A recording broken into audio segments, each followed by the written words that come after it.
What's up, ladies and gents? I'm your host, Trainer1. We have a brand new series I'm going to be bringing to you, something that has never been done on this channel before. We are going to get into the Thief series. That's right. We have the upcoming Thief reboot, remake, whatever you want to call it, is going to be coming out at the end of this month, and I decided that I'm going to go ahead and actually give you guys a little bit of Thief action, or should I say Thief stealthness, to let you guys kind of just know what my plans are for the new remake game and what's going to happen. So this is going to be, as you can see, a walkthrough for this game. Obviously, we're going to be doing it nice and stealthy, just as the Thief series is known for, is the stealthiness. The reason I decided to go with Thief Deadly Shadows is mainly for the reason because that is the newer one. The one that was made in 2004, it's only 10 years old, as opposed to the other two Thieves, where I find that this would have been a better one to start off with right before we get into the new 2014 edition. So again, I'm going to go ahead and show you guys a few settings that I have here. We have the kind of the, I don't want to say it's a mod version, but it's higher detailed graphics, higher resolution version of this game. If you just downloaded it for Steam, then you're not going to be able to get this type of resolution. So what you're going to want to do is there's patches and stuff like that you can get the stealth version, which is kind of just a little bit of an upgrade to the game so that it looks better and shows better on screens and on YouTube and stuff. So this will be the crispiest, the highest textures and all that kind of gameplay that you're going to find on YouTube for Thief. So we're going to be doing this on the hardest difficulty setting, as well as all loot for each and every mission, of course. And I'll do my usual explaining how I get through the missions and pretty much showing you the best routes that I think that you should take in order to complete your objectives and stuff. So as you can see, everything is pretty much set to max. Make sure you have VSync on if you want the game to actually work properly, as you will not be able to lockpick if VSync is set to off. Of course, this is if you are using the Steam version of the game. So we are obviously playing this on the computer, so again, you know, give me a little bit of time to get used to the controls and stuff like that. Maybe the first couple of missions, hopefully everything will start to get smooth from there. So definitely leave a like, guys. Really helps out the channel a lot. Of course, this is a new series that we are doing called Thief Deadly Shadows. Hopefully finishing it before the new Thief game will be coming out. So again, thanks for watching, guys, and it's go time. I got a tip last night from my fence. Heartless Perry. A nobleman named Lord Julian had some sort of quarrel and showed up at a local inn well after nightfall and in a foul mood. He's carrying a velvet bag about the size of a man's fist, and it never leaves his sight. Sounds likely to be valuable, but I'll know for sure when I steal it from him. Perry sent over a floor plan of the place, the Blue Heron Inn. Finding his lordship won't be hard. His room number will be in the guest register, if I can get to the front desk to read it. The inn will have guards, but not as many as a private estate. That should make things easy, which is one of the reasons I'm willing to try it without knowing for sure what the take will be. Lord Julian is so protective of that bag. There's got to be something of value in it. Alright, so this is the first mission, I guess otherwise known as the kind of intro tutorial mission. So they're pretty much going to just kind of hand walk us through the game to show us how to use the controls and the precise move and stuff that we need to do. So as you can see, we can't change the difficulty on this first mission. So obviously the tutorial is going to be done on normal, so we need to steal at least 40%, but I'll show you 100% of the loot and find at least one special loot item in the mission. Everything is set to normal, of course. It'll change once we get into the actual real first mission, which will be the next part. So our goals for this mission are to break into the inn, find out what room Lord Julian is staying in, and steal the Lord Julian's velvet bag from his room, as well as leave, of course, while remaining undetected and with the velvet bag in our hand. The gear that we're going to get for this mission is a water arrow, which is definitely going to come in handy for taking out lights and whatnot, as I guess you can't just really walk up to the candles and blow them out. I don't know if you can do that in this game or not. I guess we'll find out, but you can use these from afar, so we're going to be able to sneak obviously a lot easier. So this is something you definitely want to make sure that you have constantly, more than just, you know, a normal amount that way, just in case you need to get by certain areas. We also have a blackjack. Now this blackjack that we can use is not a lethal weapon. It can be used to actually knock out enemies from behind when you're trying to be stealthy. This is going to be a non-lethal walkthrough, and of course I will try to minimize the amount of enemies that I actually knock out, as I want to get through the missions without being seen, heard, but sometimes there will be a few enemies taken out just to make things a little bit smoother. And of course we have our dagger if we want to go the more lethal route, which we will not be. So as you can see, we've got our map here. This is not one of those maps that kind of keeps updating depending on where you are. This is what you get just kind of if it were in the 1800s or whatever it was. It's just a regular map, kind of, you just have to get the feel for the area that you're in order to actually be able to understand it. And of course, items wise, you can see nothing. And of course, we have this awesome guy. What's really cool is that we're going to have the mechanical eye to zoom in, so that way we can actually get kind of a better look-see on some different areas and stuff if you want to kind of scout out ahead. So without further ado, ladies and gentlemen, we're going to go ahead and get into this. I will be kind of spoon-feeding you through this, and the game will be as well. So this will be a little bit longer of a tutorial mission, but I just want to kind of explain what we're going to be doing throughout these missions. And of course, after this mission, things will go by a lot more faster and smoother, and show you how to get by the missions with ease. So here we go. Welcome to the training mission. Throughout the rest of the game, you will make your own choices and take your own path. In the mission, however, you will be given instructions at every step. To get started, follow the footprints on the ground to the first training experience. So remember, only in this mission will you see these little things pop up, so it won't be too annoying if you don't actually like this first video, as the game is kind of showing us how to get through it, and I want to explain things for those of you that may have not seen this game or know anything about it. So, alright, I also turn up the brightness a little bit so you guys can kind of see around the areas. YouTube likes to dumb things down a little bit. Alright. To be a thief, you must learn to use stealth. When you hide in the shadows, guards will not be able to see you unless they are very close. The light gem at the bottom of the screen will tell you how visible you are. Crouching, moving slowly, and hiding behind objects can also be helpful, but are not always required. In this case, the guard will not see you if you remain in the darkness. Sneak past the guard to proceed. So again, like I said, you can use your extra vision to zoom in a little bit. Really cool stuff. But all we got to do is remain on the outside here. We can run, we can do whatever we want, and then we're good to go. So once it says training successful, you're actually able to kind of go right back and get in front of these guards. It's kind of like you're invisible. They don't even see you anymore. So really their purpose is only there for when you're trying to complete a certain section. Other than that, anything that they do is really non-related to the character, and they don't really care about you anymore. So let's do it. If you want to normally run, I just press forward, and then I have it set to where shift will just slow me down a little bit so I can be a little stealthier. Some guards will be on patrols looking for intruders. You must learn to observe your enemies and use careful timing to slip by them while their backs are turned. Sneak past this patrolling guard without getting caught. Easy peasy lemon squeezy. So just get over here in this corner where it's telling you to. Again, you can use your third person view if you want.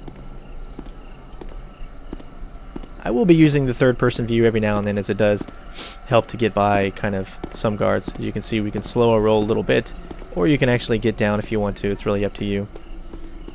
You can get by these guards pretty easily. Alright, the sounds you make can alert guards, so you must learn to move quietly. Your footsteps are louder when you run, walk, or cross over loud floor surfaces such as metal. Walk slowly and quietly over this metal surface without alerting the nearby guard. You can creep quietly by holding down control, or shift, whichever one you want. I prefer just to get down in a crouch position because you're automatically quiet. You can see he can't hear me. Alright, all missions have objectives, or even this training mission. Your first objective is to break into the inn. You can complete this objective by entering through delivery hatch. Press X to crouch, then walk to the hatch. When you're inside, press X again to stand up. Now as you can see, he's already kind of left, so you can be as loud as you want, and you don't have to worry about it. So we're going to go ahead and get through here. We're going to go back to first person. Again, let me know in the comments below if you want to see this more in third or first person, as the new Thief game, I believe, is just straight first person. This Dishonored was definitely kind of taken from this game here, and you can see the influences and stuff like that. So again, like I said, Dishonored was way after this game, so it's just kind of cool to see, you know, that have a good game like Dishonored can take good kind of things and make it even better in a game that requires stealth and first-person view. So you can use some objects by positioning them in the center of your screen. When they're highlighted, press the right mouse to use them. So pretty much your right mouse key is your everything, where you can open doors. Unfortunately, you can't sneak doors open. You can only just open them. But you can also close doors as well by using the right mouse as well. And you can pick up items with the right mouse. If you want to throw said item, then you use the left mouse. If you want to just pick it up and then set it back down, like you want to create something that you can jump on, and then create like a way to get up to a new section. You can put them on top of each other and whatnot. Use your bow and water arrow to extinguish that torch on the wall. When guards are nearby, putting out torches creates darkness that you can sneak through. First select it by pressing 8, then pull and hold the left mouse to aim, release it to fire. So what's really cool about this is we can use our scroll wheel and we can select the water. Of course, hold down the left mouse button. If you hit the Z key, and then you can actually zoom in and get a better picture, make sure you get it nice, kind of even there, and then you're good to go. We're going to add as many of these as we can. Just go ahead and pick all of them up. I believe you can have around 25, as they'll definitely come in handy for later missions. You want to have the most that you can, so just in case there's too much light around a certain enemy and you want to be able to sneak by, well, it'll obviously come in handy.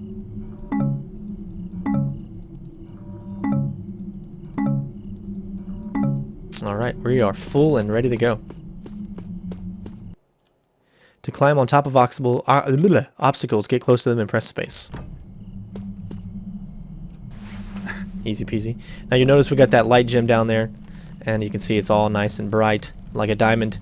And then of course when you're in the darker, that'll pretty much tell you that you're not going to be seen. Now just picture the game, or let's say the world itself, is a lot darker than it is what you're seeing right now. But of course, since I have the brightness turned up so you guys can actually see what's going on, we are a lot darker in the shadow than you might think. So keep that in mind. Beautiful lighting. Game again is over 10 years old and it still looks absolutely amazing. Of course, also reminds me a little bit of Amnesia, or should I say Amnesia got a lot of influence, I think, from this game as well. Alright, so I'm not going to read that whole thing, it's very long. So it's very easy to do the lock picking. However, you want to make sure that your VSync is turned on. If the VSync is not on in the game, then you're going to glitch out and you won't be able to do the lock picking. So you just use your mouse. Okay, you can move it just like I'm kind of moving in a circle right now. Wherever it goes that has the biggest resistance, keep it there for a second, and that is exactly where you're going to be able to unlock it. So it's actually pretty easy to use. It's not too hard. And then there you go. I always like to shut doors. We're gentlemen. Ladders, you just walk into them and you can climb right up. Alright, you must learn to ambush your opponents. One hit from the blackjack can take down an opponent silently. To blackjack successfully, you must strike from behind when your opponent is not aware of your presence. Select your blackjack by pressing 1, then sneak up on the innkeeper, attack with the left mouse. I like to do this while I'm crouching, and of course, I always like to use the scroll wheel. Get up to him, and take him out. Ah, yes. Nice and still, Flack. If you leave bodies around, obviously, they're going to get caught, so you can highlight them again by just pressing the right mouse key, and then you'll be able to move them into any area you want. Now, sometimes it's better to use, you know, your third-person view so you can kind of get a better feel for where you are, and especially in certain areas and stuff. So we're going to throw him down. It doesn't matter if he falls, as long as he's back in this area, then you're good to go. All right, next thing up is we're going to need to press this thing here and check out the, whatever you want to call this thing, the guest list. Here we go. So Lord Julian is in the Peony Suite. And we're going to find him. Julian. Wouldn't do to have anyone think he was just Julian. Like yeah, this cat just kind of going in circles. Oh, he's doing a, it's like he's doing a NASCAR race. You just keep making another left turn. Funny. Alright, let's keep going. Alright, so you can check your map again. You already saw the map earlier. But just to show you, you can see that the Peony Suite is right next to the front. So we're almost there.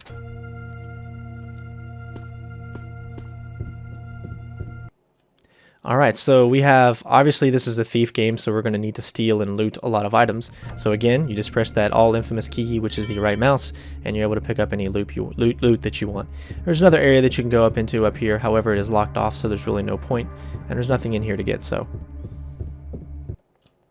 Now this is what's really cool, is to get up against a wall, all you have to do is press the R button. So let's get up against this wall right here. We're going to test it out. You can see my back is up against the wall now, and you can move left or right. But what even makes this more handy, I guess you could say it, is if you move into third-person view, and now you can go along the wall. Let me do it again. There we go. And you're able to see around corners and stuff like that, so you're able to see enemies in areas that you wouldn't normally be able to just using first person, so remember that.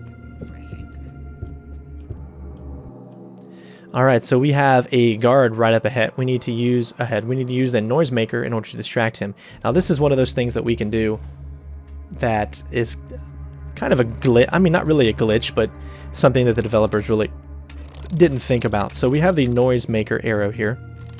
Gonna get it out, gonna zoom in, and we're gonna use it. A funny sound. Really very odd. Once he leaves, you can enter into Lord Julian's room.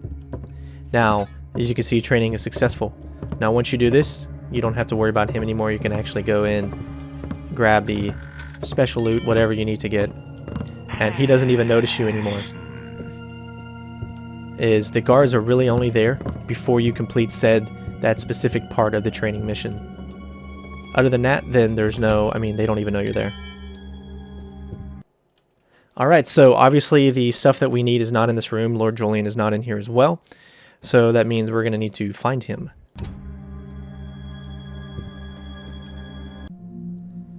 My friend and honored Lord Julian, I will meet you in the Lancaster room tonight. I trust you will be mindful of the risks involved, and be generous. Morse, the cook. His lordship has gone for a walk. Can't have gone far. So as you can see, it has like kind of a little shine to it, which means it's loot, and we can pick it up. And of course, like I said, you can pick up really anything in the game. And you can throw it and... Oh, what a throw! Man, that was cool. I feel accomplished. And we got some more loot here. 87%. And we have made it to the Lancaster room. Lord Julian is here, sitting near the fire, talking to someone. His purse is right next to him. Sneak up and steal the purse without being seen or heard by anyone in the room. When you've got the purse, proceed into the kitchen, stick to the shadows, walk silently. Carry a big stick, just kidding. Move while your opponent's backs are turned. Keep an eye out on your light gem, and use your tools if you need to. If the guard starts searching for you, sneak away from him, ever so carefully. 5 picked men. My lord, I don't know. 5 picked men. He's no captain, not a good one. Cut our way through. That's for sure. He's your cousin, my lord. I won the bet. My shaft was closer by a thumb's width. The bloodline opal should rightfully be mine. If I may, my lord, I can help you. I know the castle. Well, you're a cook. What could you know? Every evening after sunset, the supply wagon comes through that gate and into the courtyard, and no one looks twice. Arrange for your men to be inside one evening. And then we cut our way through. 5 good men against 20, and my accursed cousin. My lord, listen. There is a passage leading into the castle from the courtyard. I can open it for you when you give me the signal. The torch in the Lion's Head sconce. You must put it out. The Lion's Head torch. Yes. And when I reach the vault and hold the bloodline opal, I will take my place as head of the family. The Lady Elizabeth will be waiting. Even now she'll be flattering him, giving me time to return. Only the medallion is the only key, my lord. You must keep hold of it. You forget Lord Ember has another. I hear he guards it with his life. My lord, I wish only for peace in the household. The opal is mine. I won that bet, Morris. I won it. Alright, so we got the information that we need. So another cool thing that you can do here is we can use this guy here. We can take out this light. Now, if you don't do this, there's automatically going to be guard that comes out, and it's supposed to give you like kind of a tutorial on how to use stuff. But since we're going for a never be seen walkthrough, that I don't even want to be seen in this mission as well. So, as you can see, he automatically appears right there. So we'll never need to use this, but you can use F1 to select your flash bomb, and then I think it's the I or 1 to throw it. And then, obviously, you can do it with your dagger if you want, but we're not going to do that either, so... Lights must be broke. My pouch. Something. It's gone. Stolen. Just then. Who dares? Oh no. What's all the no... Well, guess it was just my imagination. Close one. Who left But I've this still got ajar? the goods. And there we go, ladies and gents. Hey, buddy. You're not going to see me, are you? Too cool for you. Alright, well there you go, ladies and gentlemen. That's how you complete the tutorial mission, nice and stealth-like. Very easy mission to do. Obviously, we're going to get in more into the harder stuff when the next mission comes up. And if you actually listen to the conversation between Lord Julian and the cook, then you would have noticed that we're going to be able to kind of steal that idea that was meant for Lord Julian in the next mission. So hopefully you guys enjoyed, and let's see how we did. Nothing like mixing in society, especially if it comes with good loot. The velvet bag turned out to hold a bronze medallion stamped with a griffin. Valuable enough, but more interesting was the conversation I overheard between Lord Julian and the cook. Especially the part about a huge opal and a conspiracy for stealing it. I'd hate to have anyone but me get a stone like that. But I need a better idea where to start looking. If I show the medallion to my fence, I'm sure he'll know more. Heartless Perry always does. Alright, so let's check out our stats. As you can see, it took us 9 minutes to complete the mission. Of course, we took a little bit longer because we were explaining things. We stole 200 out of 200 of the loot, 100%. We were never caught. Opponents blackjacked one. Obviously, that was the one that we had to. No stealth kills, no nothing. We didn't do anything. So hopefully you guys enjoyed. And as you can see, we completed all the goals that we need to, except for the steal Lord Julian's velvet bag from his room because it wasn't in the room. But we actually found him and stole it from him there, so it just kind of takes away that one. And you can see the gear that we added, which was the flash bomb. And of course we added the noisemaker arrow. So I hope you guys enjoyed. Again, do not forget to comment, rate, subscribe. We're going to let this last cinema here play. And thank you so much for watching. We're going to move on into the next mission soon, and we'll see you later. Peace out, bitches.